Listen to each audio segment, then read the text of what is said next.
출애굽기 20장 13절 10계명의 여섯 번째 계명 함께 읽도록 하겠습니다. 6자밖에 되지 않아요. 같이 읽겠습니다. 시작.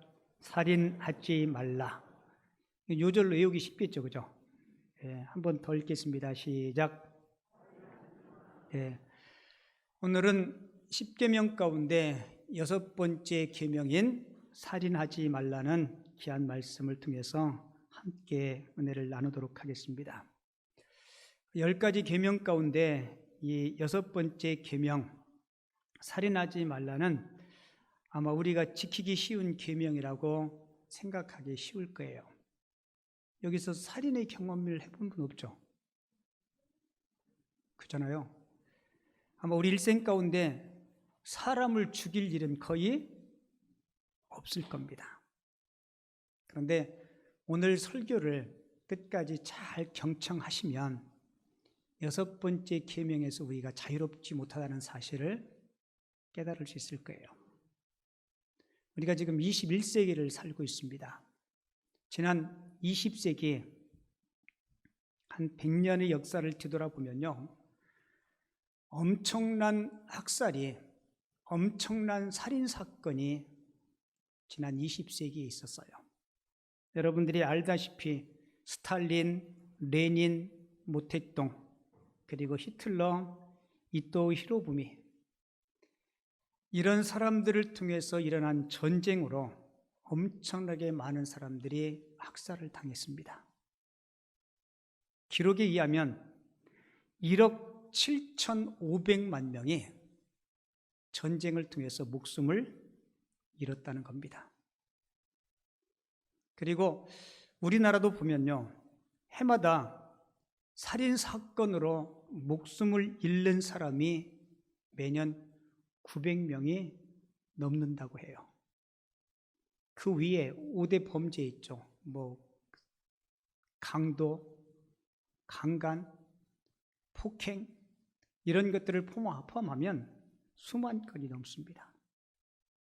그리고 자살도 성경적으로 보면 자살 행위와 똑같습니다.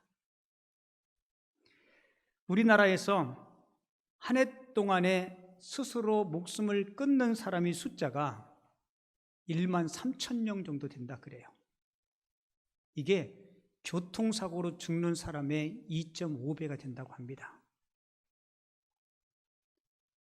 그러니까 하루에 최소한 36명씩 목숨을 끊는 거예요. 시간적으로 따지면 40분에 한 명씩 스스로 생을 포기합니다. 그리고 성경에 보면 미움도 폭행도 살인이라고 가리켜요. 그래서 심각한 것은 이러한 범죄가 점점 늘어났지 줄지는 않는다는 겁니다. 그래서 이 시대를 향해서 우리 주님께서 여섯 번째 계명 살인하지 말라라고 우리들에게 이 말씀을 주시는 거예요. 여러분, 왜 살인이 심각한 죄일까요? 여러분, 살인은 하나님의 형상을 파괴하는 죄입니다. 살인이 뭐라고요? 하나님의 형상을 파괴하는 죄예요. 창세기 9장 6절을 보면, 자, 자막 보고 같이 읽어요. 시작. 다른 사람의 피를 흘리면 그 사람의 피도 흘릴 것이니 이는 하나님이 자기 형상대로 사람을 지으셨음이니라. 여러분, 사람이 다른 피조물과 구별되는 특징, 가장 두드러진 특징이 뭐예요? 사람은 하나님의 형상대로 지음받았다는 겁니다. 그러니까 인간 안에는 하나님의 숨결, 하나님의 사랑, 하나님의 거룩함, 하나님의 신성이 인간 안에는 곁들여 있다는 거예요. 그래서 하나님은 우리 인간을 특별한 존재로 보시고 우리 인간을 다른 어떤 피조물보다 아끼십니다. 그래서 우리가 사람을 볼 때 인간을 어떤 기능적인 측면에서만 보면 안 됩니다. 다르게 말씀드리면 생산력이 있느냐, 활용 가치가 있느냐에 따라서 인간을 평가하면 안 된다는 겁니다. 그러니까 생산성이 있는 인간은 필요한 인간이고, 만약에 기능이 불가능하면 존재의 이유가 없다라고 생각하면 안 된다는 거예요. 만약에 이런 가치관으로 인간을 보게 되면 기능이 어려운 장애인이나 그리고 거동이 어려운 병자들, 만약에 이런 가치관으로 그들을 보면 존재 가치가 없는 겁니다. 여러분, 사람은 그렇게 기능적으로 보아서는 안 돼요. 만약에 기능적으로 사람을 본다면 이것은 비성경적입니다. 인간의 가치는 어떠한 기능이 아니라, 어떤 생산력이 아니라 인간 속에 있는 뭐요? 하나님의 형상. 그런데 살인은 바로 이 하나님의 형상을 파괴하는 심각한 범죄라는 것입니다. 그런데 이 살인하지 말라는 범주는요, 성경에서 모든 살인은 다 금하는 게 아닙니다.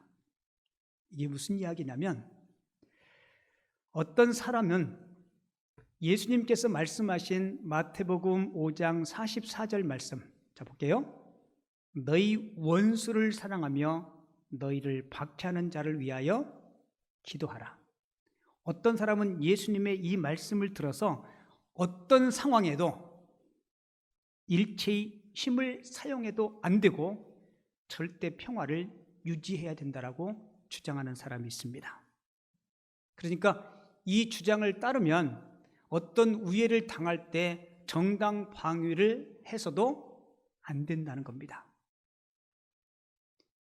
그런데 성경은요, 우리가 어떤 우애를 당할 때 정당방위하는 것은 옳은 일임을 성경은 말씀하고 있죠.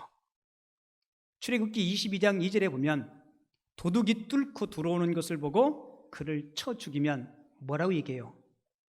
피 흘린 죄가 있다 없다? 없다는 이야기죠.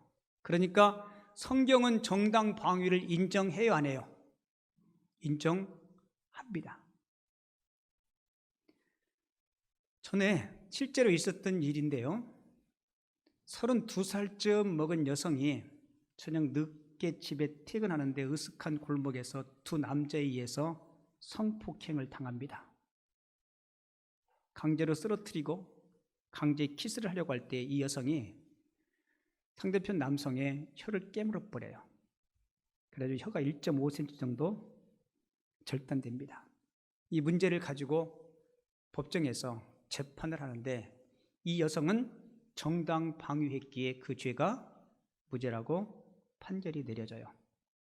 여러분, 옳은 판결이라고 생각하지 않습니까? 만약에 그렇지 않으면 두 남성에게 의해서 무차별하게 폭행을 당했을 것입니다. 그러니까 성경은 뭐라 얘기해요?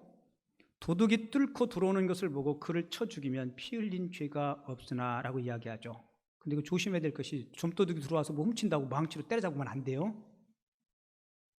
이게 상황윤리가 이게 쉬운 건 아닌데 때로는 그 과잉 진압 때문에 문제가 생기는 경우 있어요, 없어요? 여러분 있잖아요, 그죠? 제가 어릴 적에 옛날에는 먹을 게 궁했기 때문에 놈이 참외밭에 들어가서 참외도 따먹고 수박도 따먹고, 그때는 그거를 도적질이라고 얘기 안 했어요. 뭐라고 그랬어요? 서리 해보신 분? 많구나. 다 한 번씩 해보셨을 거예요. 근데 옛날에는 서리하다가 들키면 그 주인이 불러가지고 이놈들 이리 와. 그리고는 딴 수박 있죠? 딴 수박을 머리에다 지고 이렇게 벌써요. 그리고는 이놈들 다음부터 그러지 마. 그리고는 그 딴 수박을 어떻게 해요? 가서 먹으라 이야기해요. 옛날에는 그런 정들이 있었어요. 요즘은 어떨까요? 요즘은 신고하고, 심지어 어떤 사람은 공기총을 가지고 그걸 지킨다고 하고. 사실 어떻게 보면 이런 부분에 있어서는 우리가 정당 방위라고 할 수는 없겠죠. 그렇지만 성경은 분명히 개인의 정당 방위와 그리고 국가의 방어 전쟁은 성경이 허용해야 하네요. 허용합니다. 만약에 북괴가 총을 들고 쳐들어오면 우리는 어떻게 돼요? 마땅히 응징을 해야 되는 것입니다. 그러니까 살인의 모든 범주를 다 성경은 금하는 것이 아니죠. 그리고 여러분들이 성경을 통해서 많이 보았듯이 하나님은 사람들을 죽일 것을 명하는 모습을 성경을 통해서 많이 볼 수 있죠. 그 대표적인 성경 한 구절 볼게요. 신명기 7장 2절에 보면 네 하나님 여호와께서 그들을 내게 넘겨 내게 치게 하시리니 그때, 같이 읽어요. 시작. 그때 너는 그들을 뭐하라 얘기해요? 진멸할 것이라. 진멸이 뭐예요? 하나도 남김없이 다 죽이라는 겁니다.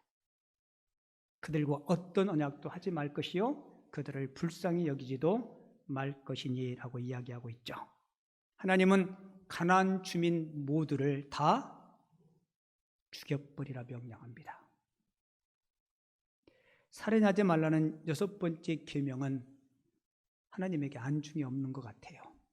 한 사람도 남기지 말고 다 죽이라. 여러분, 살인을 금하신 하나님이 왜 다 죽이라 명하셨을까요? 여러분, 이 부분은 하나님의 공의의 실현입니다. 하나님이 가나안 사람을 진멸하라 한 이유는 하나님의 심판이었음을 꼭 기억하시기 바랍니다. 여러분, 창세기 6장부터 시작하는 노아 홍수 사건이 있죠. 홍수 때 노아의 가족 8명 외에는 이 땅의 모든 사람을 홍수로 하나님이 멸하시죠. 여러분, 그게 6번째 계명을 어긴 건가요? 아니요. 그것은 하나님의 공의로운 심판이었습니다. 다윗이 블레셋 장군 골리앗을 죽인 일, 6번째 계명을 범한 건가요? 아닙니다. 이 또한 하나님의 심판이었습니다. 엘리야 선지자가 거짓 선지자들을 죽인 것도 6번째 계명을 어긴 것이 아닙니다. 이 또한 하나님의 심판입니다. 코로나19 때문에 많이 힘든데요. 저는 제 개인적으로 이 또한 하나님의 심판이라고 생각해요. 아까 우리 집사님 기도하셨듯이 이 땅에 많은 사람들이 자연을 훼손하고 요즘 여러분들 그 이태원 그 사건을 통해서 뭐를 보게 돼요? 동성애가 얼마나 이 땅 가운데도 횡행한지 껌껌한 방에 들어가서 남자끼리 들어가서 세상에 입에 담을 수 없는 그런 일들을 저지르고 그것이 먼 나라 이야기가 아니고 지금 이 땅의 현실이고 우리가 정말로 하나님 앞에 우리들의 죄악들을 다 내려놓고 여러분 이 땅과 이 민족이 다시 하나님 앞에 정결하게 서지 않으면요 그래도 우리나라는 좀 나은 거예요. 외국은 우리나라보다 훨씬 더 심합니다. 저는 그 기사를 보고 너무 깜짝 놀랐어요. 그 방 이름이 무슨 방이에요? 찜방? 찜질방이 중말이 찜방이 아니고 그 방 이름이 찜방이에요. 시커먼 방이에요. 남자들끼리 들어가서 동성애를 하고 손목에다 무슨 팔찌를 찬대요? 내가 여성 역할을 할 거고 나는 남성 역할을 할 거고 어떤 팔찌는 나는 남성이든 여성이든 상관없다. 여러분 우리가 지금 그런 시대 중 가운데에 서 있어요. 하나님이 언제까지 이 민족과 지구촌에게 재앙을 내리실는지는 모르겠지만 빨리 코로나19의 재앙이 회복되기 위해서는 우리가 회개 자복하고 하나님의 창조의 순리대로 돌아와야 될 줄을 믿습니다. 그리고 살인하지 말라는 이 계명은요 생명을 존중하라는 계명임을 꼭 기억하시기 바랍니다. 뭐를 존중하라고요? 생명을 존중하라. 신명기 22장 8절 내가 새 집을 지을 때 지붕에 뭐를 만들라고요? 난간을 만들어 사람이 떨어지지 않게 하라. 그 피가 내 집에 돌아갈까 하노라 라고 이야기하죠. 여기서 난간은 뭘까요? 여러분 사회적인 안전망을 이야기합니다. 요즘 안전 불감증이 이 사회 가운데 만연해요. 물론 옛날보다는 나아졌다라고 이야기하지만 아직도 사회적인 안전에 대한 책임을 많은 사람들이 회피하고 있어요. 여러분들이 잘 아는 2014년도 4월 16일에 세월호 사건이 일어납니다. 그때 목숨을 잃은 사람이 304명이에요. 여러분, 이 사건은 안전 불감증의 대표적인 사례일 겁니다. 물질 만능주의, 생명 경시 풍조가 이 사건을 만들어낸 거예요. 여러분들이 다 알다시피 그때 수행여행에 간 안산의 어떤 고등학교예요? 다른 고등학교 학생들이 주로 그 배에 많이 탔습니다. 여러분, 그 배가 폭풍 때문에 침몰됐나요? 아닙니다. 깜깜한 밤에 항로를 이탈해서 무엇인가 부딪혀서 침몰한 게 아니에요. 훤한 대낮에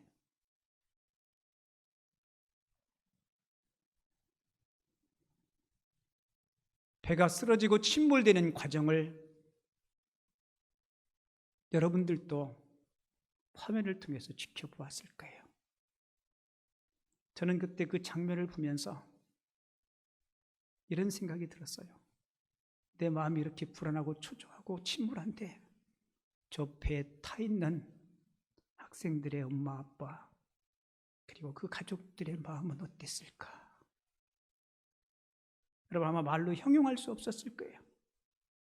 안절부절하면서 생중계를 지켜볼 수밖에 없었던 그들의 마음, 그리고 생중계 가운데 어떤 어른 한 사람이 팬티바람으로 빠져나오는 모습을 봤을 겁니다.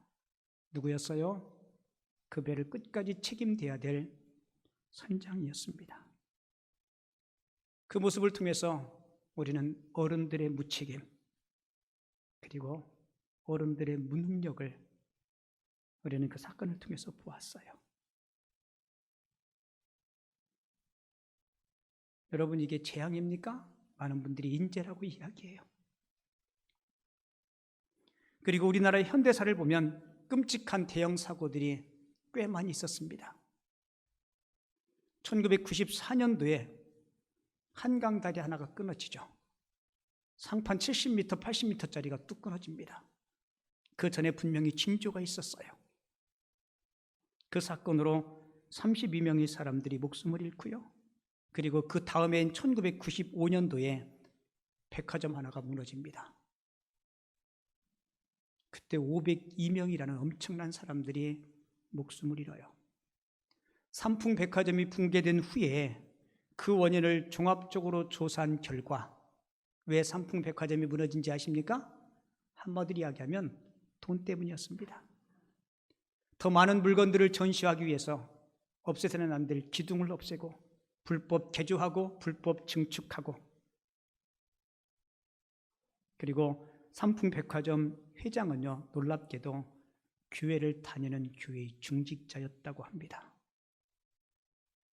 말로는 돈보다 사람이 중요하다고 이야기하지만 우리 의식 한가운데는 돈이 자리하고 있음을 우리는 이 사건들을 통해서 보게 돼요. 제가 지난주 금요일에 잠깐 이야기했는데요. 지난주 목요일 5월 14일 부산 사상구에 있는 어느 장례식장에서 모두가 잠든 새벽 3시 30분에 장례 지도사 한 사람이 돈 때문에 돈에 눈이 어두워서 시신을 모셔둔 안치실에 들어가서 벤치를 가지고 죽은 시신의 입을 열어서 금리발을 뽑은 사건, 아마 여러분들도 TV를 통해서 보았을 거예요. 물론 특정한 사람들의 이야기지만 우리 사회에 우리가 살고 있는 우리 다음 세대들이 몸담고 살아야 될 이 땅 가운데 일어나고 있는 그런 현실들이에요.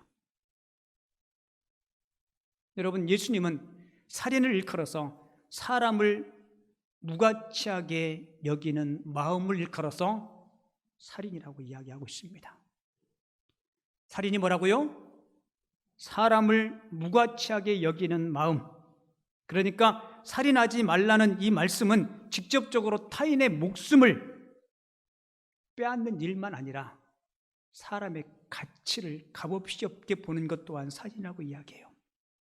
예수님은 살인을 하지 말라는 계명을 이렇게 설명해요. 마태복음 5장 21절 22절. 자, 자막을 잘 보세요. 옛사람에게 말한 바 살인하지 말라. 누구든지 살인하면 뭘 받아요? 심판. 여러분, 살인자에게 내려질 심판이 뭐예요? 죽음입니다. 22절, 나는 너희에게 이르노니 형제에게 모하는 자, 노하는 자마다 심판을 받게 되고 형제에 대하여 나가라 하는 자는 공회에 잡혀가게 되고 미련한 놈이라 하는 자는 지옥불에 들어가게 되리라. 자, 살인자는 반드시 심판을 받습니다. 21절에서 그렇게 이야기하죠. 그런데 22절에 보면 노하는 자, 나가라 하는 자, 여기서 나가라가 뭔지 아시죠? 히브리어로 욕이에요, 욕. 그런데 22절에서 노하는 자, 노하는 자, 나가라 하는 자, 미련한 놈이라 하는 자도 뭘 받아요? 심판을 받아요. 여러분, 여기서 받는 심판은 21절에 살인자가 받을 심판과 똑같은 심판을 받는다는 겁니다. 그러니까 예수님의 말씀은 한 사람을 무가치하게 여기는 나가라, 이 무가치한 놈이라, 이렇게 마음으로 생각하고 입술로 말하는 그도 이미 사람에 대해서 무슨 죄와 똑같다고요? 살인한 죄와 똑같다는 것입니다. 그러니까 어느 사람에 대해서 무가치하게 여기는 마음속의 생각, 이 생각을 다른 사람을 죽이는 것과 똑같다라고 예수님께서 말씀하고 계신 겁니다. 여러분, 이런 의미에서 보면 육계명이 우리에게도 자유한 계명은 아니죠. 우리가 비록 칼이나 어떤 도구를 가지고 누군가를 해코지 하고 누구를 다치게 하지 않더라도 우리는 때로는 마음속으로 누군가에 대한 가치를 내 마음대로 평가절하할 때가 없었는지. 여러분, 보통 사람들이 살인죄를 짓게 될 때요, 과정이 있어요. 물론 사이코패스 마냥 아무 이유 없이 묻지마 살해하는 경우도 사회에 종종 있지만 그건 보편적인 것은 아니죠. 어떻게 살인죄를 짓게 될까요? 보통 어떤 폭력이나 신체적인 살인 행위가 이어지기 전에 반드시 마음속에 어떤 분노가 있어요. 뭐가 있어요? 분노. 여러분, 이 분노의 길을 거쳐서 사람들이 어떤 살인에 도달하는데요, 여러분, 분노는 인간으로서 보편적인 상황입니다. 여러분, 살아오면서 화 한 번도 안 내보셨어요? 앞에 있는 송 목사도 화가 날 때가 있을까요? 없을까요? 있어요. 만약에 제가 화내는 일이 없다 하면 저는 사람이 아닐 거예요. 그죠? 하나님이든지 아니면 죽은 시체든지. 그런데 성경은 사람이기 때문에 화낼 수 있다라고 인정해 줘요. 성경 한 구절 볼게요. 에베소서 5장 26절에 보면 뭐라 얘기해요? 분을 내어도, 이건 뭐예요? 화낼 수 있다는 얘기예요. 하지만 분을 내어도 뭐 어디까지 가지 말라고요? 그죠? 분을 내어도 죄를 짓지 말며 해가 지도록 분을 품지 말라라고 이야기하죠. 여러분, 피와 살을 가진 인간은 화낼 수 있습니다. 근데 문제는 뭐예요? 이 화를 적절하게 잘 다루지 않으면, 이 화를 해결하지 못하면 어디까지 가요? 죄까지 갈 수 있고 살인까지 갈 수 있다는 겁니다. 여러분, 헬라에서 이 화를 나타내는 단어가 두 개의 단어가 있어요. 하나는 두모스라는 단어이고 또 하나는 오르게라는 단어입니다. 이 두모스라는 단어는 불끈 화를 냈다가 금방 그 화가 식어버리는 것. 여러분, 이런 화는 낼 수 있어요, 그죠? 있어요, 없어요? 있죠.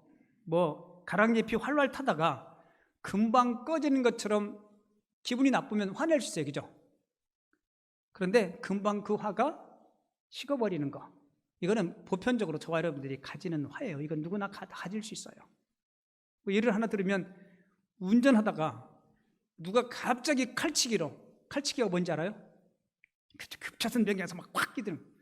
저 운전하다 진짜 그런 경우 있는데요, 고속도로를 달리는데 와, 진짜 제가 태어나가지고 막 시급했어요. 이 사람이 제가 1차선을 가고 있는데 2차선에서 칼치기 한 게 아니고요, 제가 2차선을 가고 있는데 옆에 갓길 있죠. 나는 거기서, 요즘 부르는 그 뭐 가요 하나 있죠. 네가 왜 거기서 나와? 정말 깜짝 놀랐어요. 나는 거기서 차가 나오리라는 꿈에도 생각 못했어요. 얼마나 놀랐는지 오줌 쌀 뻔했어. 싸진 않았어요. 아마 여러분들도 운전하다가 살다 보면 그럴 때 있을 거예요. 그죠? 화가 나요, 안 나요? 화가 나요. 제가 예수님이 아니라 화가 나요. 근데 뭐라? 이거 봐라? 그리고 보복 운전하면은 그거는 뭐예요? 그거는 죄까지 이어지는 거예요. 그럴 때 여러분들도 혹시 그럴 때 이렇게 하시면 돼요. 제가 아버님이 돌아가셨나? 얼마나 급했으면 그죠? 1차선도 차도 가고 2차선도 제가 가고 그러니까 곁길로 막 가가지고 끼어드는 거예요. 아니면 제가 지금 설사가 급한가? 그럼 이해가 돼요, 안 돼요? 아니면 내가 보이지 않지만 저 뒷좌석에 가족이 타고 있는데 심하게 아픈가? 그렇게 생각하면 이해가 돼요, 안 돼요? 확 화가 났다가도 그 화가 가랑잎이 타서 불이 꺼지는 것처럼 사고로 쳐요. 여러분, 성경이 이야기하는 분노 있죠? 내가 화를 낼 수 있지만, 그죠? 그런데 문제는 두 번째, 오르게라는 단어의 화입니다. 같이 읽어요. 시작. 한번 분노를 가지면 그 화를 어디에요? 마음에 담아주는 겁니다. 보세요. 여러분, 분노를 마음에 쌓아두면 그 분노가 자랄까요? 안 자랄까요? 자랍니다. 그 분노가 증오로 자라게 돼요. 그거를 내버려두면 증오로 바뀌게 되고, 그 증오를 가지면 그 사람에 대해서 좋은 말이 나올까요? 안 나올까요? 절대로 좋은 말이 나오지 않습니다. 그리고 주변 사람들에 대해서 그에 대해서 험한 말을 하고요. 그를 대할 때도 좋은 시선으로 그를 바라보지 않을 겁니다.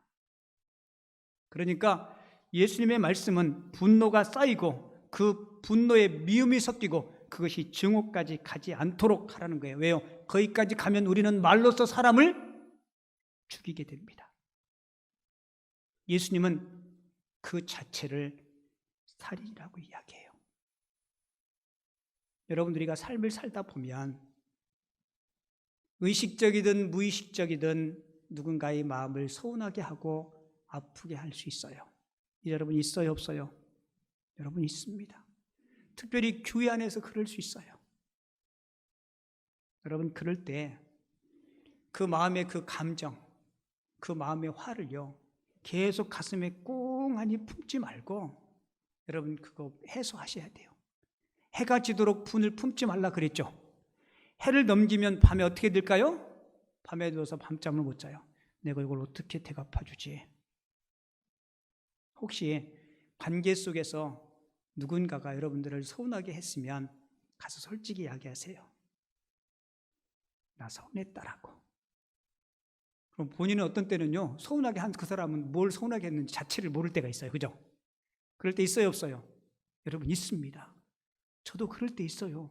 목사인데 저는 전혀 그런 의도로 얘기하지 않았는데 혼자 그 얘기를 듣고 막 서운해가지고, 그러면 말씀하셔야 돼요. 목사님, 저 목사님이 이것 때문에 참 서운했어요.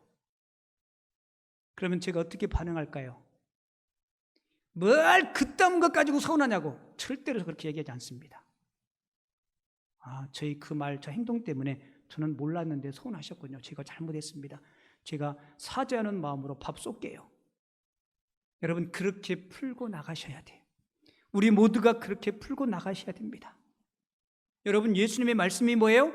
우리가 칼을 가지고 누구를 해코지 하지 않더라도 마음에 칼을 갈면 이미 그 사람은 뭐 한 거라고요? 살인한 거라고. 그래서 분을 품되 화를 낼 수 있지만 그 분을 밤이 지내도록 가슴에 품지 말라는 겁니다. 여러분, 세계 여러 나라들 가운데 대한민국에만 있는 병이 있다 그래요. 그게 무슨 병이에요? 잘 아시네, 화병. 그게 분을 가슴에 품으니까 이게 증오로 성장하는 거예요. 여러분, 하나님은 사람을 외모로 보지 않습니다. 여러분들이 잘 아는 잠언서 16장 2절에 보면 사람의 행위가 자기 보기에는 모두 깨끗하여도 여호와는 뭐를 감찰해요? 심령을 감찰하시느니라. 행동으로 나는 살인하지 않았으니까 나는 괜찮아 이렇게 생각할지 모르지만 혹시 마음으로 누군가에 대해서 미워하고 분노한다면 여러분 벌써 우리는 살인한 자라고 주님은 그렇게 간주하고 있습니다. 요한일서 3장 15절에 보면 그 형제를 미워하는 자마다 뭐라고 얘기해요? 살인하는 자니라고 이야기하죠. 그러니까 제가 설교 서두에 말씀했듯이 우리는 육계명에서 자유해야 안 해요. 육계명에서 결코 자유할 수 없습니다. 미국에서 실제 있었던 이야기 하나 여러분들에게 소개해 드릴게요. 1983년도 미국의 조지아주라는 법정에서 재판이 열렸습니다. 기소된 범인은 켈빈 존슨이라는 흑인이었어요. 죄목은 백인 여자를 성폭행했다는 죄로 기소되었습니다.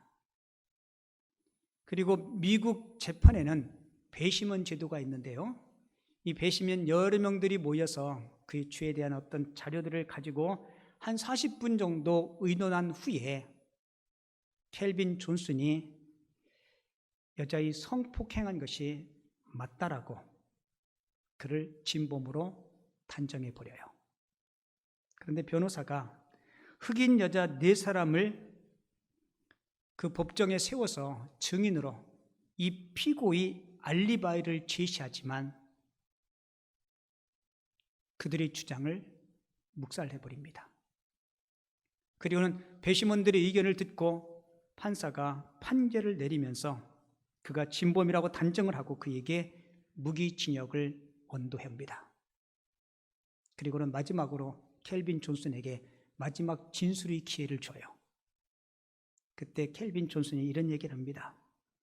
저는 죄가 없습니다. 저는 무고합니다. 하나님이 내 증인입니다. 그리고는 덧붙여서 이렇게 이야기해요. 저에게 무기징역의 연도를 내렸는데 저는 이제부터 감옥에서 나의 억울함을 하나님께서 벗겨주시기를 주 예수님의 이름으로 날마다 기도할 겁니다. 마지막 최후 진술을 하고 그는 감옥에 들어가요. 그리고 그가 감옥 생활 16년이 흘렀을 즈음에 켈빈 존슨이 다시 재판정에 서게 됩니다. 다시 재판정에 선 이유는 무죄 석방을 위해서 그가 재판정에 서요. DNA 유전자 검사 결과 이 사람이 진범이 아니라는 사실이 16년이 지나서야 밝혀진 겁니다. 여러분, 얼마나 억울하겠어요. 그가 16년이 지난 자신이 범인이 아니라는 사실을 밝히기 위해서 그 재판정에 설 때 그의 손에는 조그마한 신약 성경의 책이 들려 있었다고 합니다. 그리고 그가 무죄 판결을 받고 법정에서 나올 때 많은 기자들이 그 이야기를 듣고 인터뷰하기 위해서 그 앞에 모여들어요. 그리고는 이렇게 묻습니다. 존슨 씨, 지난 16년 동안 죄도 없는데 죄를 뒤집어 쓰고 옥살이를 했는데 당신에게 벌을 내린 그 판사와 배심원들 증오하지 않습니까? 그들에 대해서 보복하고 싶지 않습니까? 그리고 모순이 많은 이 미국 사법제도에 대해서 하고 싶은 말이 없습니까? 여러분, 그 질문에 존슨이 이렇게 대답했다고 합니다. 그들에게 보복할 마음 없습니다. 만약에 분노와 증오를 담고 있다면 그것은 상대방을 죽이는 일뿐만 아니라 나 자신을 죽이는 일이기 때문입니다. 지금 저에게 급한 것은 제가 사는 것입니다. 나에게 지금 필요한 것은 직장을 구하는 것입니다. 여러분, 켈빈 존슨의 마음속에 어떻게 이런 마음이 있었을까요? 그는 옥중에서 하나님의 말씀을 깊이 묵상한 거예요. 그리고 성경을 읽으면서 형제를 향하여 노하는 자마다 살인하는 자니라는 이 주님의 말씀을 그는 마음판에 담았기 때문에 나도 살고 다른 사람도 살리는 것이 무슨 길인가를 그는 깨달았기 때문에 이런 인터뷰의 내용들을 할 수 있었던 겁니다. 사랑하는 성도 여러분, 저도 여러분도 이 땅에 살다 보면 때로는 분노하고 힘들고 어려울 때가 있을 거예요.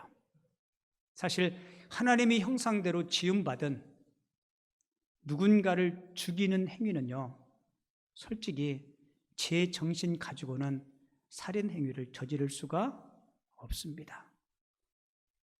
그래서 예수님은 요한복음 8장 44절에서 마귀를 가르쳐서 이렇게 하게요.